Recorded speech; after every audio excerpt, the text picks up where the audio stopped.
You'll never come back again. It's got a death curse. It's got a death curse. Drop.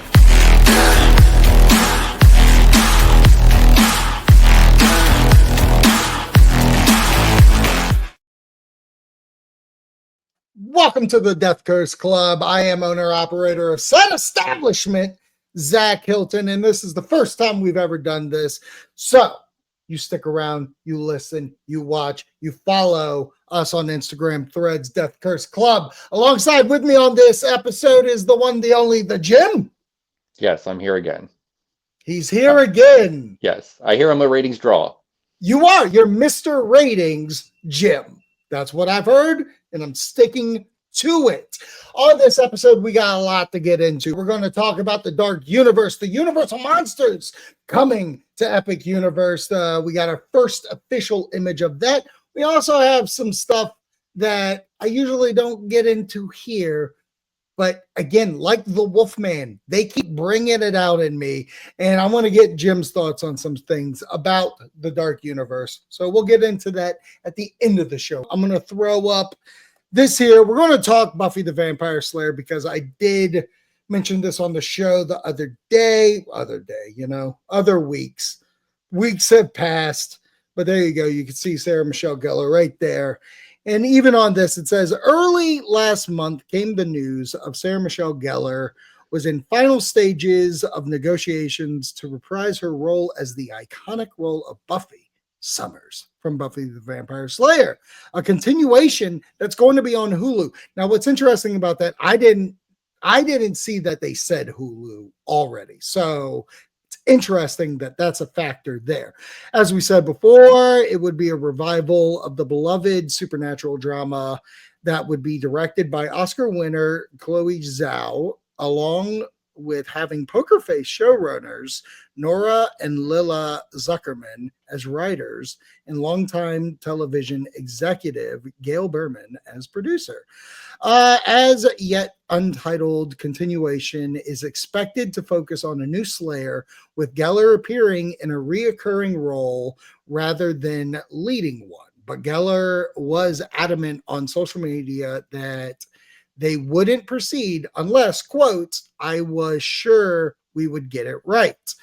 Cut to a few weeks later, she says the project is moving and fast. Production officers are already set up with a team already coming together to work on the story, characters, and ideas. Gellar tells People, not just People, like People magazine. Come on, guys. We got to get that straight. She's just not going nilly all around the roads telling people. She says, we've set up our offices, which means things are progressing probably faster than I anticipated, but it's going to be a process, I think. To do it the way it needs to be done, everyone has to be patient with us all because this isn't something that will just happen. I pinch myself every day when I get into these rooms and I'm looking at Gail, Berman, the Zuckermans, and Chloe. It's an incredible group. At present, it is not clear if any other cast members from the original show, like Allison Hannigan, David Boreanaz, Nicholas Brendan, and Charisma Carpenter, among others, would return. I know one who is not returning. Yeah, probably not. Oh, wow. I didn't like that they put that at the end of it. So, Jim, a lot of fascinating things here. Like I said, I don't remember seeing the Hulu stuff before because Disney does own Fox, so it makes sense to put it there.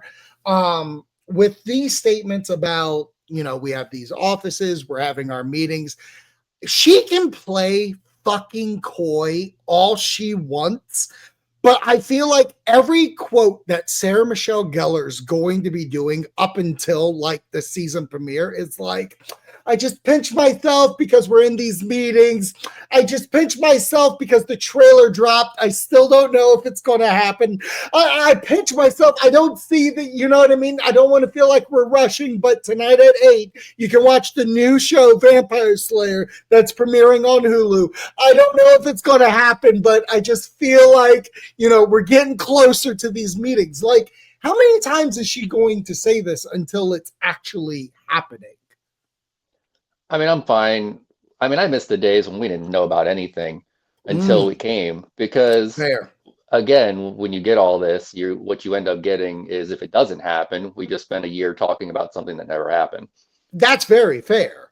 You're absolutely right in that kind of mark, but I do feel just as like this is a Disneyland thing. This is going to be a already in motion. They bought the Star Wars franchise and they pump out shows all the time.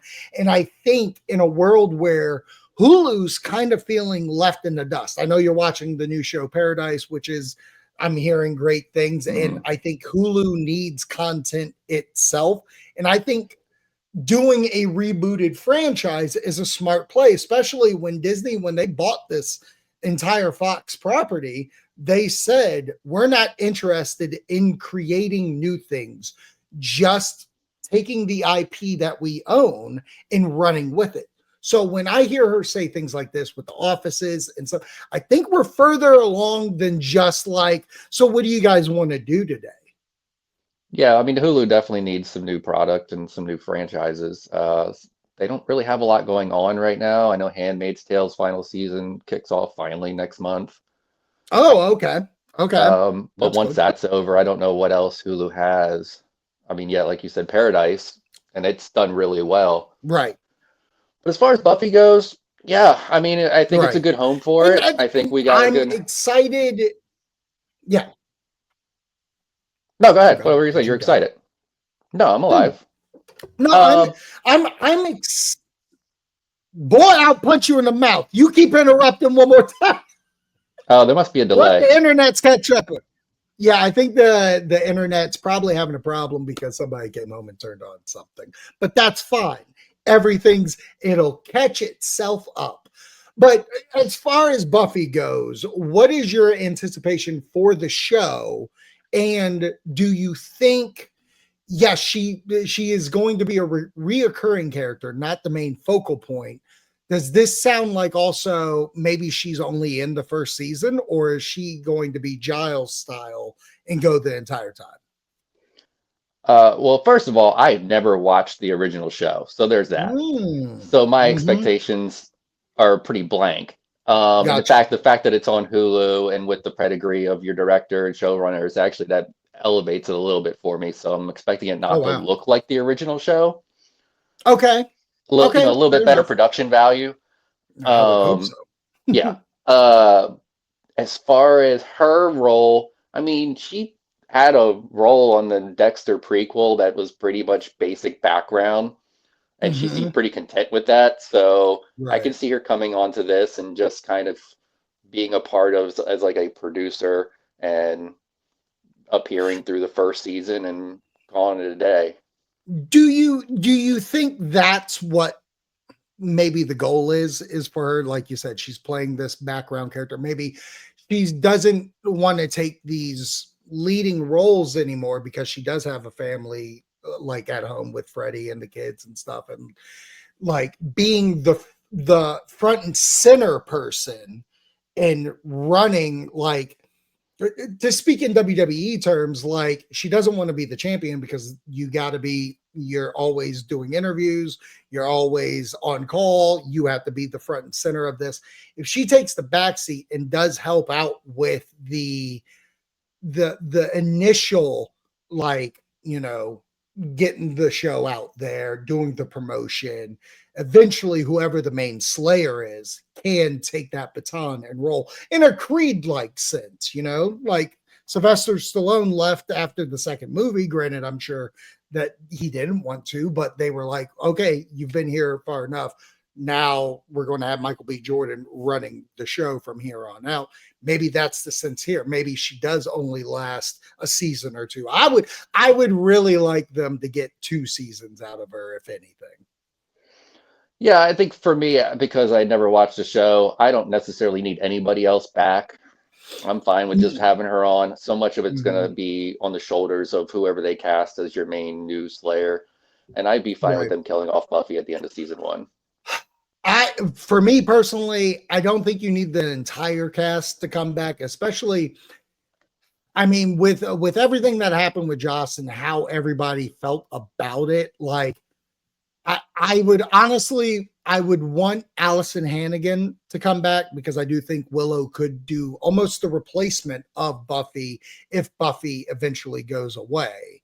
But I agree. It's like no one else really truly needs to come back, and you would get guest spots eventually. But like to sit here and think, oh, we'll get David Boreanaz, even though he is like 60 years old, and you're supposed to make him look like he's 20 something. Again, you know how I feel about all these Jeff Bridges de-aging that I don't want to have. So Yeah. Well, yeah, you just turn the hat backwards. You turn that, fuck you, man.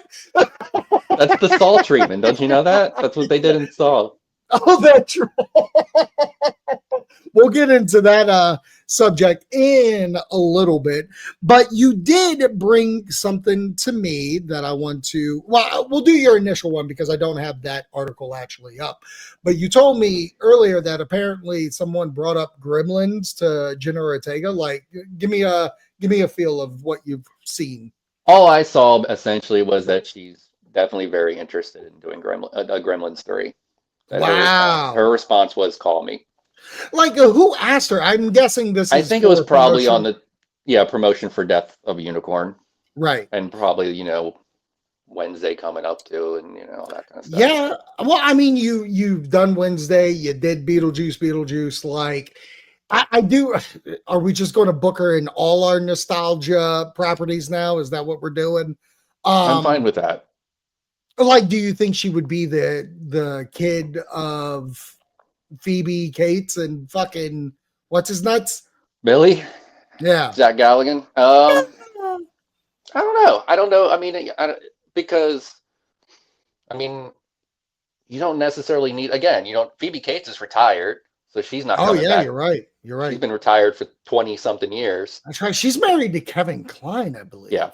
She's been retired since, like I said, 25 years. So I don't expect her to come back. I'm sure Zach Galligan would come back.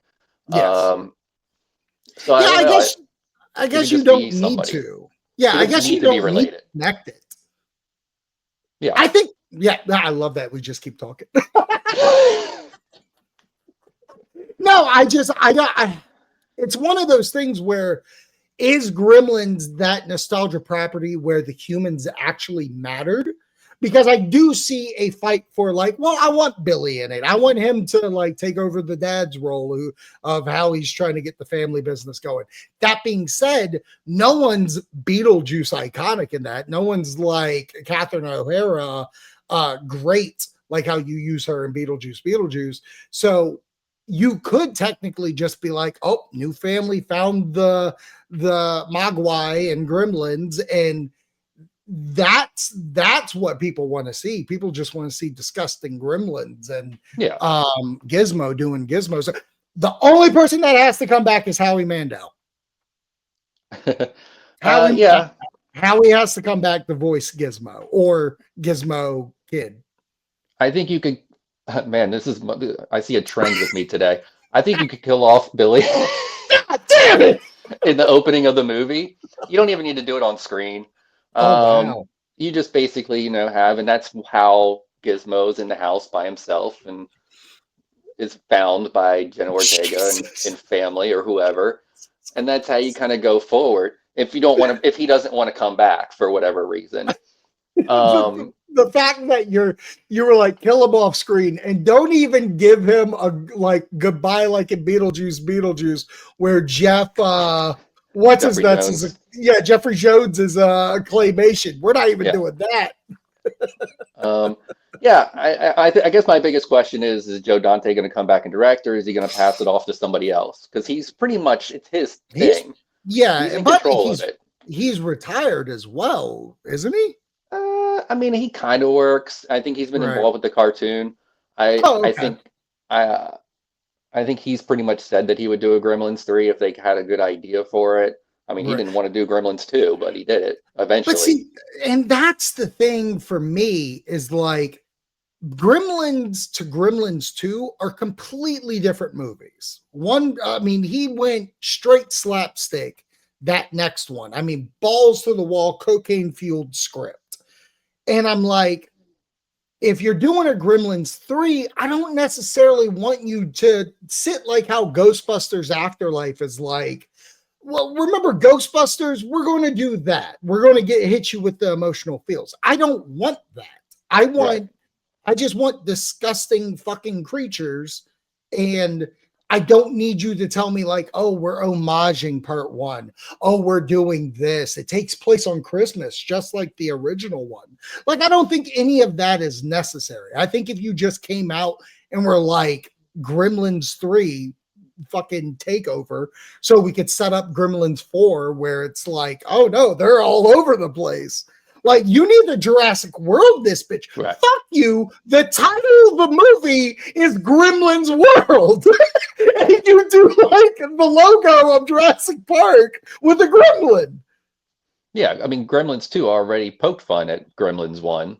Right? So we don't need it. I mean, we get the whole, like, I started to say, hey, I'd like to get the Santa speech again, something similar to that. Well, we already poked fun at that in part 2 when they started talking about whatever it was, Easter or whatever, and they're like, look, we ain't got time for that. We ain't got time for your trauma, kid. Yeah, exactly. Like, there's so much fun you could have. And I wouldn't mind Joe Dante to be the director, honestly, because really it's just overseeing everything. Just have a good script, have a fun time. Don't CGI, use puppets, minimal CGI. I understand you got to use CGI on some things, but let's have fun. Let's really live in that, the nostalgia of the time period, but just don't base the whole movie on movie plots from previous movies. Yeah. Awesome. Whoa, we talked about Gremlins a lot longer than I thought we would. So Gremlins, Muffin. Let's go on to this one right here. Darren Aronofsky is up, or he's in talks to do Cujo remake. A new report at the Insider is claiming that famed Black Swan and The Whale director Darren Aronofsky is in negotiations to direct a new film adaptation of Stephen King's Cujo. If it happens, it will mark Darren's first script feature for a streaming service. One of the latest high-profile filmmakers to have tackled the Stephen King adaptation in recent years. The project was announced just the other week. Cujo is one of King's most well-known novels. The 1981 work deals with a once friendly St. Bernard dog who turns into a killer after being bitten by a rabid bat. Soon, a mother and a son become trapped in a sweltering car by the monstrous dog. The property was previously adapted into a film in 1983 with Dee Wallace. That second mixed reviews, but made back more than 3 times its budget. Roy Lee will produce the new take. In terms of other King adaptations recently, Gary Dumberman helmed the recent Salem's Lot film, which went directly to Max. However, the rest have gone or are going to theatrical, including Osgood Perkins' recent The Monkey, Mike Flanagan's The Life of Chuck, Francis Lawrence's already shot The Long Walk, and Edgar Wright's in production The Running Man. So, Jim, you hear Darren doing this. What are your feels? It's an interesting choice. I actually generally, for the most part, have liked his work.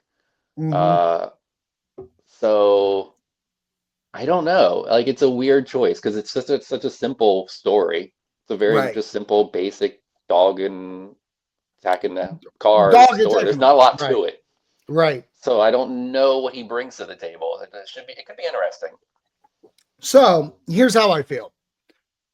The first thing that popped in my mind when I read this, I shit you not, was how many fucking projects have I heard Darren attached to before they were made. He was attached to a Batman. He was attached to an Alien. He was attached to a Star Trek. He was attached to Highlander. He was attached to Garfield. He was attached to all these movies that eventually get a different director. Now, I know we live in a world where, like, him doing The Whale, which, honest to God, until I read it that moment, did not know he directed that. But, like, that movie didn't make a shit ton of money, I don't believe. No, but And it hit the award season. We live in a time, it's a risky way for a director, a well-known director, to put a film in theater, in my opinion, like especially if you're well-known, because times have changed. Like you say, Cujo, very simple plot, worked in the 80s. I know Monkey Shines is the original Monkey, which Osgood Perkins did. But, like, and maybe you can tell me, have you seen Monkey Shines? The Monkey or Monkey Shines? How similar Monkey Shines? Yeah, it's been a while. So my question to you is, how close was the Monkey to that 80s film or 90s film? I think it's different if I remember right. Again, it's been a long time. Okay, and I think it is too. I don't think they're similar. I think it was based off of, and he took the, and it was a short story, so he could do whatever he wanted to, Perkins. I don't know if theatrically the Cujo movie would work, because you're talking about it's based in one setting, but practically. And how do you evolve it from that original take? I can see a streaming service wanting that. I just don't see Darren being interested in doing something so simplistic if money, like, if he was to say, oh, well, I want $20 million because I want money, yeah, I'll direct your little fucking Netflix movie. But I just don't see his interest of doing this. I don't know, maybe, I mean, he hasn't really been a big box office draw. I mean, really ever. Well, Black Swan, I would say Black Swan got some. Again, it's an awards movie. I don't know that the box office was huge. Right. So I think from a streaming standpoint, it could fit in. And again, with the plot, I mean, we've seen similar types of plot movies. There was the Idris Elba movie with the lion, where you could say it's kind of a similar theme, just that didn't really do well box office wise. Okay. So I don't know that it would draw people in. I mean, you could slap Stephen King's name on it, which, depending on the year, sometimes it works, sometimes it doesn't. Right now, it might be good, but. Well, it's interesting because even when you look at the Monkey and what it's made, like, it's only made, I think, 30 domestically. Let me look it up right now. I think the Monkey, where are we at? I think it made 30 here, and I think it made 20 over. Holy crap, I'm almost on the nail. Yeah, so it's made 56 million worldwide, which I think worldwide wise, that's pretty good. Sure. For something that probably cost fucking a cupcake. Yeah. But with Cujo, you know, it's Netflix's money, and Netflix, they'll fucking, I would not doubt Netflix will pay $100 million to get this made, and the dog is CGI. And it has Millie Bobby Brown. And it's Dee Wallace is played by Millie Bobby Brown, and the little boy is Chris Pratt. Call me a liar. I just feel like this is what we're talking about. Like, in the world where all these movies are getting made and like all these remakes and stuff, and I understand some, I don't understand others, but like in a world where the Monkey came out and it advertised, the director of Long Legs did this. It's produced by James Wan. It's a book based off of Stephen King's work. Like, yes, I think the poster's sexy, like a film by Darren Aronofsky, a book based off of Stephen King. Is Darren going to write it? So it needs that third beat, or if it's not him writing it. And I don't know. I don't know. I just don't know. Right now, of all the Stephen King movies you just listed, this was probably the one I'm the least interested in currently. Yeah, I would say, especially with Mike Flanagan doing Life of Chuck. And that's the thing. And I know like him and Netflix ended kind of on a bad relationship. But like, if you were to tell me Mike Flanagan was doing Cujo, you might have me. Right. Because Mike he's already done Dr. Sleep, which he did great things with. He's already done, what was the show that's almost like Salem's Lot, but not? Midnight Mass. And then he's got Life of Chuck. Like, my man Gerald's knows how Game. Gerald's Game. He knows how to work Stephen King stuff.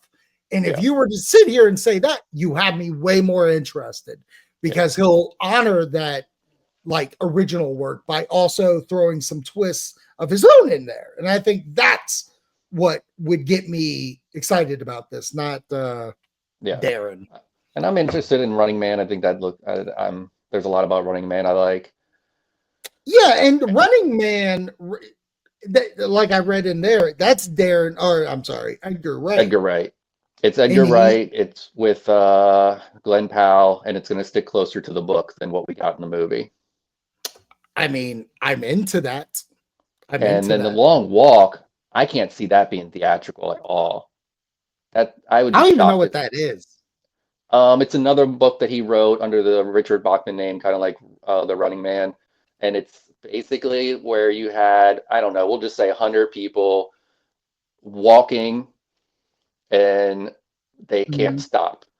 And it's kind of almost like that game to the death situation where it's just a really long walk until everybody dies, essentially, as a game.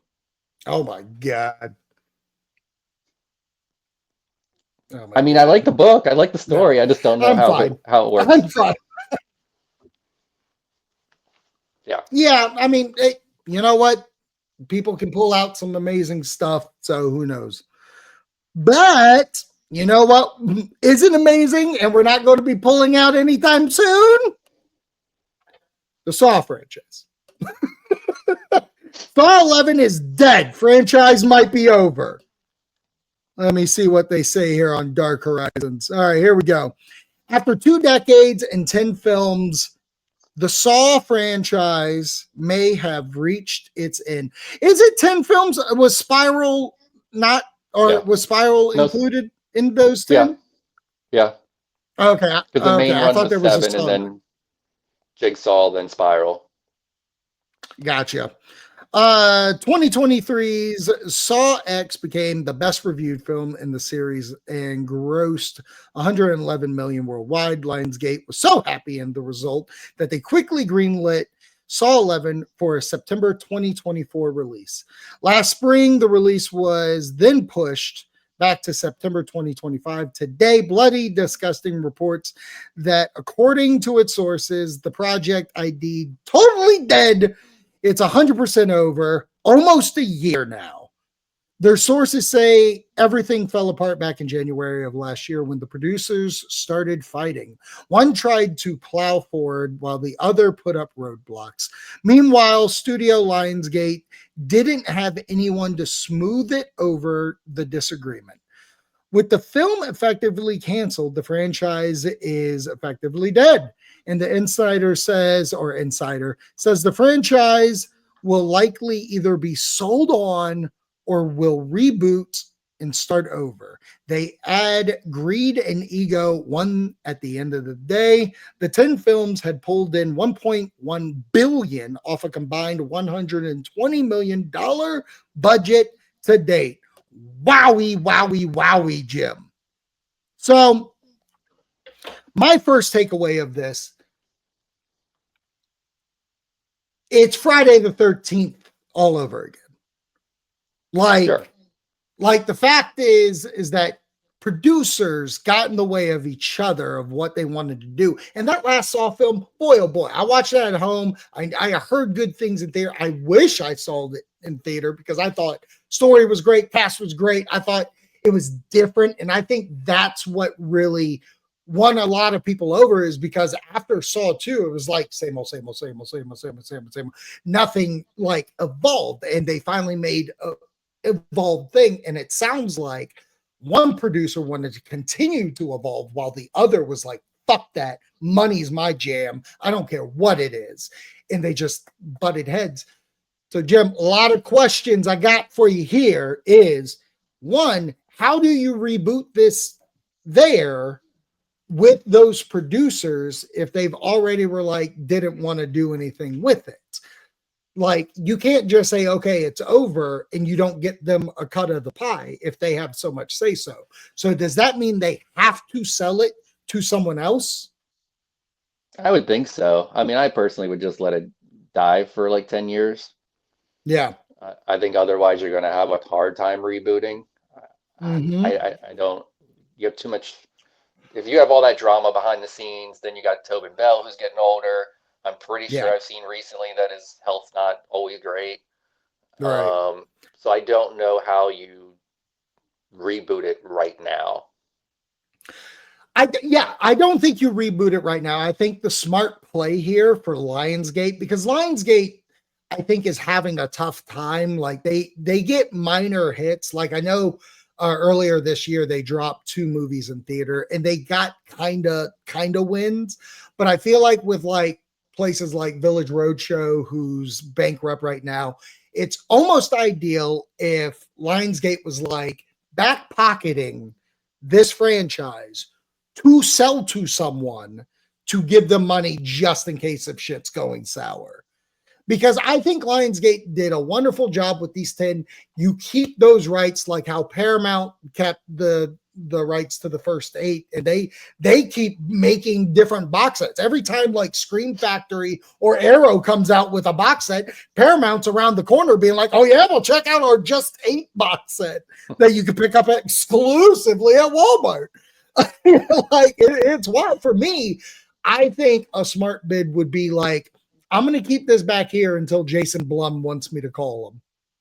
And then I call Jason Blum and I'm like, here you go, Blum. I'll sell this to you for, I mean, with a franchise that made over $1 billion, I don't see you not selling this for 250 mil. Yeah, I mean, there's definitely a possibility of making money off of it. I just don't know what it is at this point in time. Like you said, I mean, the last one was really good, but the 2 before it were really bad. Yes. The main franchise of 1 through 7, I think it did evolve a little bit. Haven't, not drastically, but I think there was a certain amount of evolution where it kind of went very like, hey, we're making tons of money, let's just focus on this dumb shit. And then they kind of realize, oh, our box office is dropping, people don't like this. Let's kind of pivot away from that a little bit and explain why we did that, I guess, within story reasons. But yeah, I don't know. Pocket it. Well, I feel with Spiral, I thought Spiral was a good idea. I mean, put a nice name in the movie. It was just boring. Boring. I thought the idea of it all worked, but it was goddamn boring. Then you get to 10 where you've really evolved, where you almost make him an anti-hero. And I was like, that's a smart gig to do that. Almost it was too late. Like it was nice to get our cameos from previous people, but when you start putting installments in between movies and stuff like that, it gets a little hairy. It gets a little Fast and Furious-y, honestly. I think the smart gig here would be to sell it to someone or have someone jump on if Lionsgate wants to go that way. If someone wants to buy out the producers to say a Jason Blum comes on, or give it back to James Wan and Lee Winnell, and then rebooting from the get, and maybe even reboot in the way where everybody knows who Tobin Bell is. So you can either go younger with Tobin and start even earlier, prequel it, the first game of Saw, or whatever you want to do. And then you can eventually get into the Saw franchise with Jigsaw and stuff like that. But I'm 100% with you. 5 years to 10 minimum before we touch this again. Yeah, it's it's too soon because you're not going to be able to continue it. So you're going to have to just start over, and you can't do Yeah. it. Oh yeah. You can't start over too soon, or people aren't going to accept it generally. No. 100%. All right, our last thing, that's all the movie show news and stuff. Before we move on to our last topic, Jim, you watched The Parenting on Max. I did. Was it a decent horror comedy? It's definitely more comedy than horror. Mhm. I hadn't watched the trailer. I'd seen maybe just like the opening bit of the trailer, so I didn't know too Right, much what to expect. right. But it was a lot of fun. It was definitely way more of a R-rated comedy than I expected. Okay, that's sick. Um, yeah, the characters were fun. I still hate Lisa Kudrow and everything that she's in. God damn. There's just something about her I don't like. I don't know what it is. I'm sure people like her and that's fine, but there's just some every time I see her in something I go, I would like this better if it was someone else. God, Jim. Okay, I But mean, fair enough. Fair but enough. I everybody like else was Romy and really Michelle. good and it was a lot of fun. Okay, well, I still want to give it a shot, and I get where you're coming from. Of like, it's more comedy now, knowing that and going into it because the trailer comes off very horror comedy. Like, they did a good job of getting my little horror heart excited. But like recently, when I watched For Sale by Exorcist, same kind of gig. I mean, they advertise it's a horror comedy, and I would say 80% of the movie is comedy with 20% horror, which I was great with. I mean, the finale of it's horror. Mhm. So if it's something like that, I'm kind of into it. It's like if you took Meet the Uh, Parents and added like a possession storyline. I'm okay with that. I'm okay. Yeah. So it says a horror movie as Presence, as I hear. Did you see Presence? No, but I've heard good things. Okay. Okay. Well, let's talk about this good thing I've heard about. This is Dark Universe, and this is the first official picture of Dark Universe. And they released a little description of the world Universal Studios Florida has for the Epic Universe. In Dark Universe, guests will explore the shadowy village of Darkmoor, home to the Universal monster legends like Dracula, the Wolfman, Frankenstein's monster, and more. The icon of this ominous world is Frankenstein Manor, where guests will venture deep into the catacombs and face a horde of enraged monsters on Universal Orlando's most chilling attraction ever, Monsters Unchained, the Frankenstein Experiment. Now, you see this, Jim. Hmm. You kind of got to be excited. Like, that's a badass land. Yeah, I think this is a continuation of what Disney started with Mm. Star Wars and their Galaxy's Edge, which Uh, is uh, uh, what? Disney didn't start that shit, baby. Well, The I'm sure there's Wizarding World of Harry okay. Potter started this You're shit. right. You're right. I'll give you Harry Potter. I kind of forgot about Harry Potter in my Yeah. mind. But Yeah, anyway, yeah, my yeah. point is like that, that very segregated area that you Mm. have to walk through something. You really don't Yep. see it necessarily from the outside. And so Right. that you're completely immersed in the whole thing. And I do like that. Right. I mean, that image looks great. Yeah. I think I love the idea of having year-round horror area Haunty area. between that and Right. then what you're getting out in Vegas. Oh God. Yeah. Right. Yeah, no, from seeing from everything, like from the Wolfman roller coaster to, and I showed you some of these images of the Burning Blade tavern and stuff. Like, they've released food. Like, so much about this area is exciting to me, and as a guy that's very very immersed in Universal monsters, like, just to feel like I can go to this land is exciting. Like, I remember Busch Gardens when they announced Dark Castle, and Dark Castle came, and I was like, this is awesome.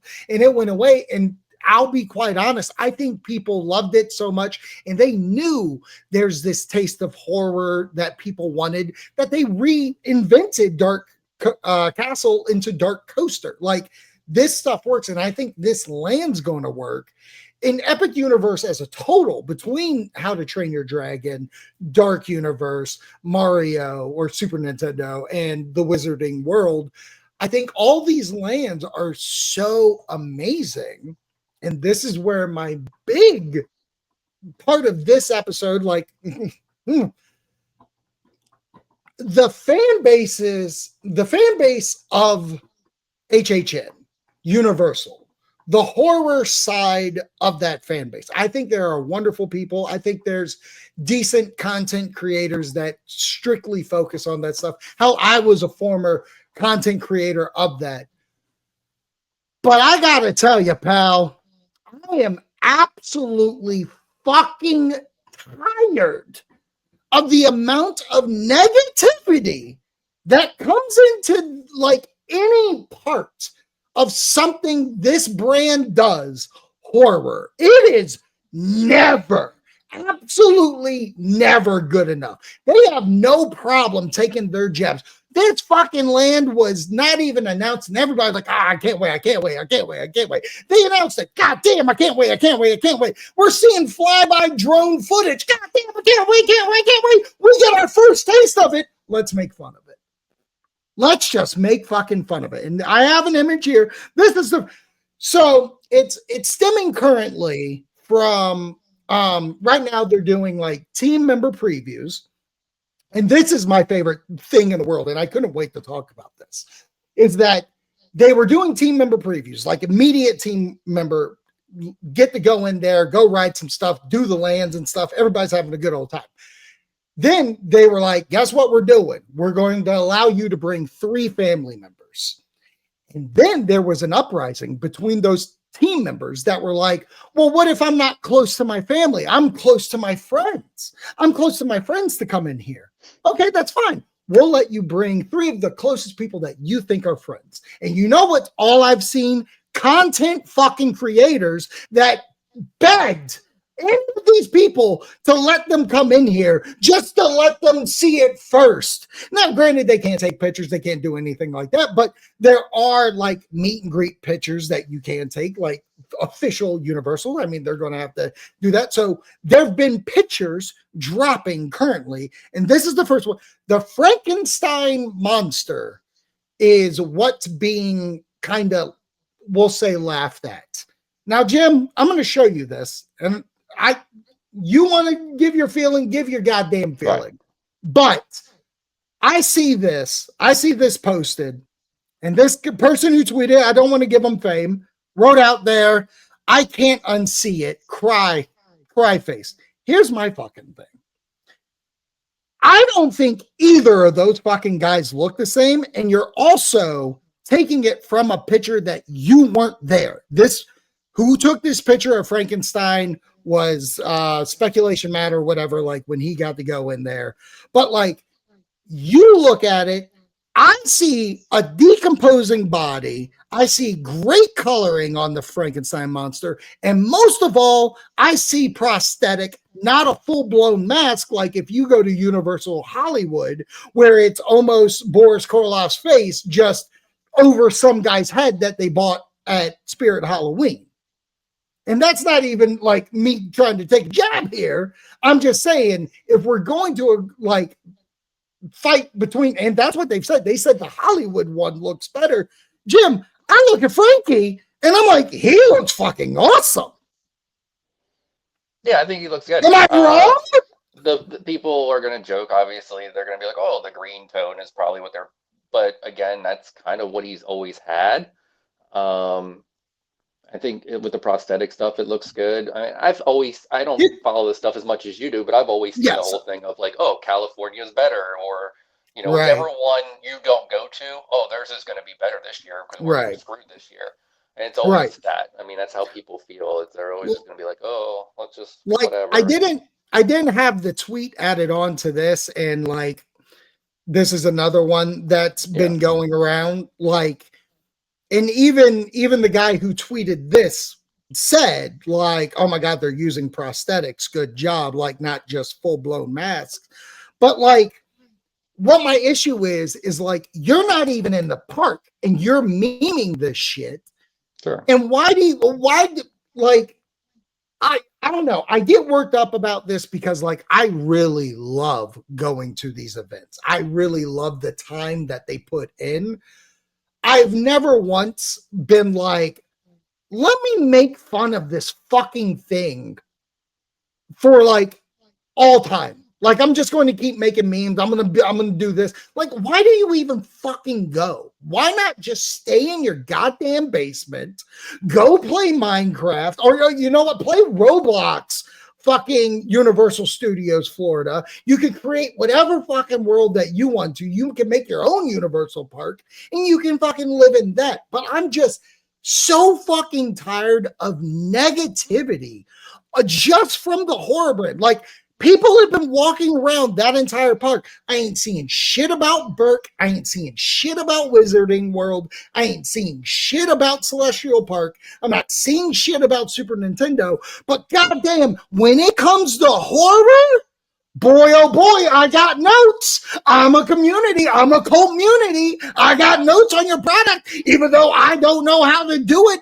All I knows how to do is work at a fucking Burger King and flip a Whopper, but I'm going to be on my tweet machine making fun of your shit that you create. Boy, oh boy, I got a camera that I can go into your park and film how much something costs so I can get some YouTube money off of it, even though I only got 50 fucking viewers. Boy, oh boy, I'm going to talk shit about your product. Like, when the fuck does this end? Well, when you said people posting that weren't even there, I mean, that's normal. People are always hating on things that they've never actually seen or experienced. I mean, we see that in movies all the time. That movie's horrible. Have you seen it? No, I'm not watching that crap. And then I can't call something crap. I can't call something crap if I haven't seen it. Right. And then as far as the other thing with I don't know, why is there so much hate? Because unfortunately, that's what draws people in. People like to watch other people bitch about stuff, and they find it funny because, oh yeah, they're just, and that's it. It's all a gimmick. It's all just, hey, I'm going to sit here and bitch and make jokes about things, and people are going to find me entertaining, and that's what people like to do.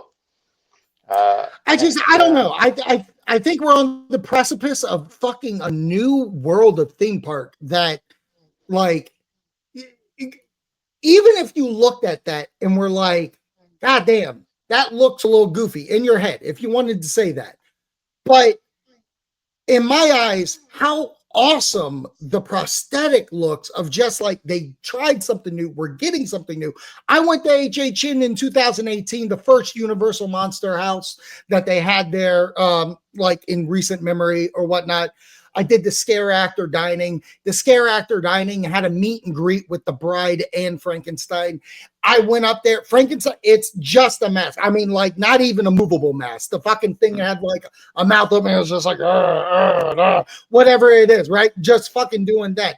Not once did I leave that fucking Scare Actor Dining going like, horrible fucking Frankenstein, because his mouth didn't move. But guess what this Frankenstein can do? His mouth's going to fucking move. Yeah. And like, it's just everybody who fucking thinks they know how something works, they don't, and feel like they deserve an opinion on it. That's why content creators are the fucking worst. Like movie reviewers, actual movie reviewers who actually fucking study a craft and give their reviews, that's why those matter. But all these guys are fucking Rotten Tomato audience scores that are fucking review bombing a movie because they don't like the fucking star or because they're jealous of a star. This is fucking atrocious. And this is why I stopped Hunter's podcast. Now you all know. I mean, it looks, the other thing you got to keep in mind is that it actually does look pretty good. And most of the time, still images of these things, especially like that behind the scenes type stuff, don't look good. We see it in movies all the time where we see behind the scenes set photos of characters in costume, characters in makeup, and people are like, oh man, that looks terrible. And then when you see it on screen, it looks good. I mean, we've seen, how many times have we seen people complain about the look of a character in a movie when they see the press photos? And then it ends up being the most popular character in the movie. Exactly. Like the fact that you could look at Quicksilver from X-Men Days of Future Past, and you look at those behind the scene photos and you're like, ew, this is like, he looks ridiculous. But then when you watch him in motion in the movie, holy shit, is he the best thing that's from that movie? Like, it's just, we live in a world where I'm just fucking over that the louder noise is negativity when the positives are so much greater. So much greater. And the fact that we can't focus on that is, wow, there's enough negative in this world, man. And I don't need the fucking community to be negative for these guys who work goddamn hard. That's all I'll say. Yeah, I try to give things a chance, especially if you're going to put the time and energy to talk about it. Try to give it a chance. As long as Frankenstein and the Bride aren't Adam Sandler and Lisa Kudrow, I'm fine.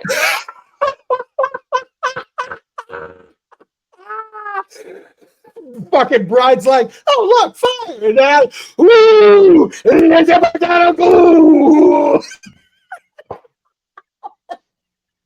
And that's how we end this show. Thank you for listening or watching. What are your comments on anything we talked about today? The Gremlins, the Universal Monsters, Saw ending, all the things that we talked about. Leave your comment, like this video. Please, I know you want to unlike it. I know the hater is there and he wants to do that, but do me a favor. Like the fucking video. Don't unlike it, because if you don't like it, fuck you. All right. Like what me, a way to end it. You don't want to unlike this video. Jim's worked too hard. He just got the ratings up on this bad boy. If you're unliking this, he's fucked. Whatever. We'll spook you next time.